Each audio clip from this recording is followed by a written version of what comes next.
सानपाडा शहरात एका व्यावसायिकावरती हल्ला केल्यानंतर 2 आरोपींना नवी मुंबई पोलिसांनी अटक केल्यानंतर तपासात काही गोष्टी समोर आल्या आहेत. पुणे येथून अटक केलेल्या या दोन्ही आरोपींची नावे संतोष गवळी आणि इम्रान कुरेशी अशी आहेत. संतोष गवळी यांच्यावरती 3 गंभीर गुन्हे दाखल आहेत, तर इम्रान कुरेशी यांच्यावरती 8 गंभीर गुन्हे विविध पोलीस ठाण्यात दाखल आहेत.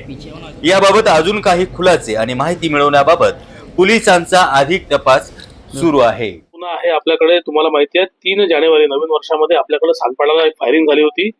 जखमी राजाराम टोके जे एपीएमसी मार्केटमध्ये व्यापारी म्हणून काम करतात, तिथे भाजीपाला कचरा उचलण्याचं, यांच्यावरती 2 अनआयडेंटिफाईड बाईक्सवर आलेत आणि त्यांनी पिस्टलमधनं राऊंड फायर करून साधारणतः 5 बुलेट्स त्यावेळेस फायर झाल्या होत्या.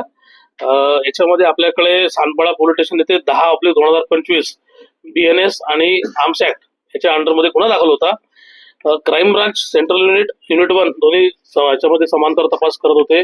आमचे सेंट्रल युनिटचे PI शिंदे आणि त्यांचे जे PSI रेड्डी संजय रेड्डी यांच्या टीमला जी माहिती मिळाली, बेसिकली हा आपण जनरली प्रत्येक गुन्ह्यामध्ये तांत्रिक पुरावे वगैरे विषय आणि चर्चा करत असतो, पण याच्यामध्ये कुठलाही तांत्रिक पुरावा नव्हता. हा गुन्हा अतिशय सेन्सिटिव्ह असून केवळ आणि केवळ हा ह्युमन इंटेलिजन्स वरनं आपण गुन्हा उघडकीस आणलेला आहे. याच्यामध्ये 2 आरोपी, टोटल आतापर्यंत 3 आरोपी निष्पन्न झालेले आहे. पहिला आरोपी जो आहे गवळी संतोष गवळी, याला आपण 10/1/2025 रोजी पुण्यातून शिवाजीनगर इथून एका हॉटेलमधनं ताब्यात घेतलं. त्याच्यानंतर त्या गुन्ह्यामध्ये कटात सहभागी असलेला आणखी एक आरोपी जो आहे त्याला आपण APMC परिसरातनं ताब्यात घेतलं. त्यानंतर जो मुख्य आरोपी, याच्यामध्ये कुख्यात आरोपी आहे, मुख्य म्हणण्यापेक्षा कुख्यात आरोपी जो बाईक्सवर आणखी होता इम्रान कुरेशी, जो रेकॉर्डवरचा आरोपी आहे, ज्याच्यावरती याच्या पूर्वी सुद्धा रॉबरीचे, डेकॉयटीचे आणि मर्डरचे आणि आर्म्स ऍक्टचे भरपूर गुन्हे आहेत दाखल. साधारणतः 8 गुन्हे यापूर्वी दाखल आहेत. असा आरोपीला पकडणं जिकरीचं होतं, कारण आपलं वेपन जे आहे ते रिकव्हर झालं नव्हतं.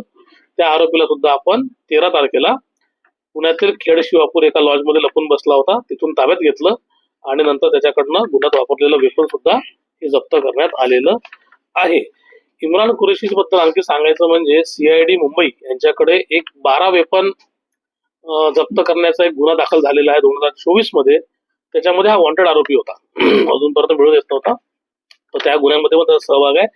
जो संतोष गवळी आहे, संतोष गवळी याच्यावरती सुद्धा यापूर्वी 3 गुन्हे दाखल आहेत मारामारीचे, गॅमलिंगचे. मात्र 2007 रोजी APMC पोलीस स्टेशनला मर्डरचा गुन्हा त्या गवळीवर सुद्धा दाखल आहे. दोन्ही आरोपी आणि त्याच्यात असलेला 3रा आरोपी, 3घे जण कस्टडीमध्ये आहेत. बेसिकली हा गुन्हा जो झालेला आहे हा कॉन्ट्रॅक्ट वरनं झाल्याचं सध्या तरी प्रथम दर्शनी दिसून येतं. जखमीकडे भाजीपाला उचलण्याचा काही कॉन्ट्रॅक्ट होता आणि याच्यामधनं त्यांची बिझनेस रायव्हलरी सुरू झाली आणि कॉन्ट्रॅक्ट मिळवण्याच्या दृष्टिकोनातून गुन्हा झाला, तर प्रथम दर्शनी सुद्धा तरी त्यातनं दिसून येतं. थँक्यू.